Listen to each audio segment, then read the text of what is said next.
Hey guys, Chris from Harmony Turbines here. I wanted to come to you today and just give a little bit of an update and explanation of where we're at. Some of the work going on behind me right now is a direct effort and a explanation for where we're going with the new generator. So if you've been following along with us, we've been working on our simplified axial flux generator, and we've gone through 3 iterations since we went live with that announcement a couple months ago. The work going on right here is a culmination of those few months of testing where we've been tweaking and optimizing and pushing that SAF generator forward for both production and efficiency, as well as longevity and supportability, just everything that comes into play when you think of mass producing something, how you can easily manufacture it, how you can assemble it, how you can get it out to the public, and then of course have it perform like you want it to. So we're gonna pause the video here and let these guys continue their work that they're doing, and we're gonna go speak a little bit further on this topic.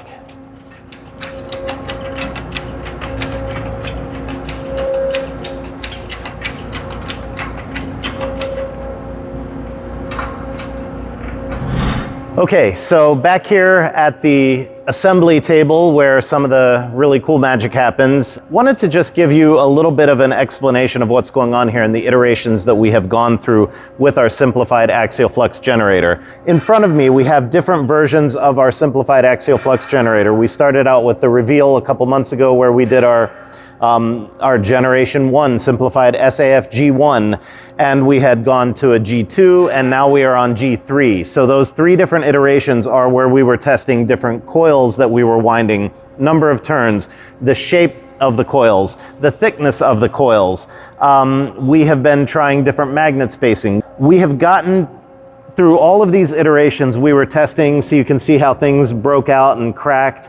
So getting your coils wound correctly and number of turns and the configuration is only part of the battle. You have to be able to get these out of the mold successfully and in a reproducible manner so that over and over again, boom, boom, boom, you can do this without having any failures or as minimal failures as possible. This one that I'm holding is absolutely gorgeous. That one came out good. This one came out even better. So we're honing in on the exact process that we need to do this in a very high reliability state where we can get these cores out beautifully.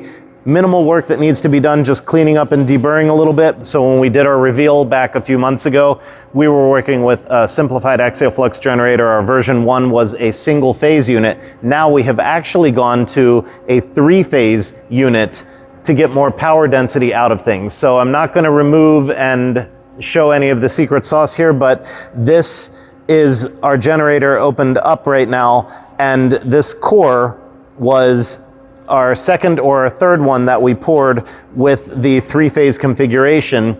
What we're getting into now is a much more power dense configuration. The power density of this new one is much higher. So for the given weight of the generator and the RPMs that we're spinning in, we are able to produce a lot more power now with the 3-phase generator in our testing, to the point where we're down to the last maybe 2 kind of A to B comparisons. We're testing one set of coils that we're going to be winding here in the next few days versus this one that's in my hand right now. We want to see if this one performs any better than the other one, or vice versa, whichever way you want to say it. A to B testing. But it's getting incredibly exciting when you think about, as we move through this, it's a complicated process. It's a messy process. It's something we have to take into account all kinds of different variables and be able to reproduce reliable results for you. So I know it's hard for our viewers and our followers to appreciate sometimes just what lengths we go to get this stuff done. But you can see here, you know, where we were testing with different types of epoxies, and you can see where magnets were rubbing, and immediately we throw this design away. We say that's not going to fly because we can't have any type of failure in the new system. So this epoxy, even though it seems solid, did not have the rigidity that we need, and it was causing some bulging or misshaping, warping, whatever you want to say, in situ when we had it in the generator, and then you would get a little bit of rubbing, which you can see evidence of here. So all of this has been fixed, has been corrected as we move forward, and now we're just trying to lock in on getting as consistent as we can with our pours, with the demolding process, even where the wires are coming in and coming out of the system.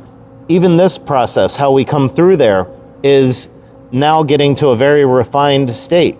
It's all a matter of putting these things together in a way that works reliably for you, for our end users.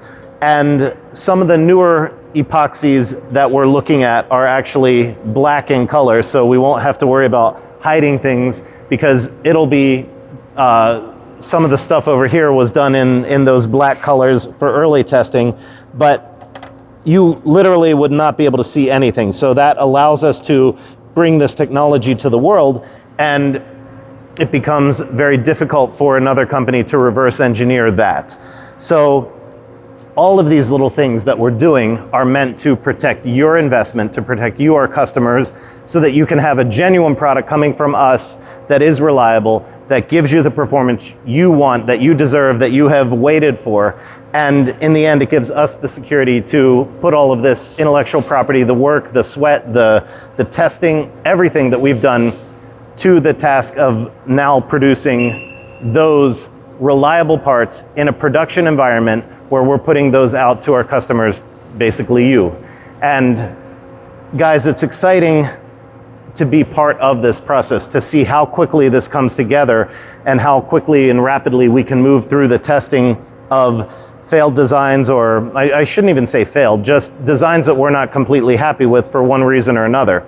And even though we may have had, cracking in the epoxy here, we're still able to test this successfully to see if we've got the correct number of windings, the correct number of turns, the correct wire configuration. So just because we may have a little bit of failure with epoxy here, it doesn't mean that it totally is a wasted 1 week of work to do that. We are able to actually use the results from this, even though we had failures on one piece of it, to get the results that we want out of another part of that process. So in many of these cases, even though things might look a little bit messy, a little bit rough, it is a process that we're still able to get results out of every single one of these. So these were all tested, they were all put through the paces, and then we can see if we even want to tweak it further. But in the end, to move forward into production, we have to get to a very consistent, easy to reproduce, reliable process like this that we're moving forward with. So hopefully that explains a little bit of what we're doing, why it's difficult to go through this process, but why it is so very necessary to go through the process. And in the end, it'll all be worth it when we have a reliable product. Everyone's so used to just going boop, they press a button and 2 days later it arrives through Amazon.com or something like that. Real R&D at the root level, at the grassroots level like this takes time, it takes money, and it takes patience. You've got to really, really pay attention to all kinds of factors when you're putting this stuff together to make sure you're not missing things and you're not building failures into your end product. So we're very, very happy with where our simplified axial flux generator version 3 is coming right now. The next few weeks are going to be exciting as we finalize the testing on that. That's where we're at, guys. Wanted to share that update with you.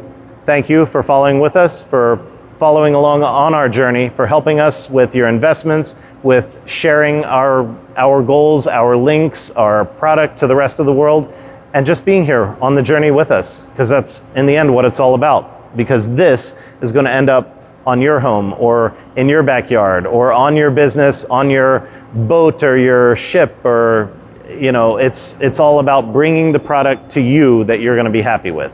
So that's what we're doing here every single day at Harmony Turbines. Thank you. Until next week, guys, take care.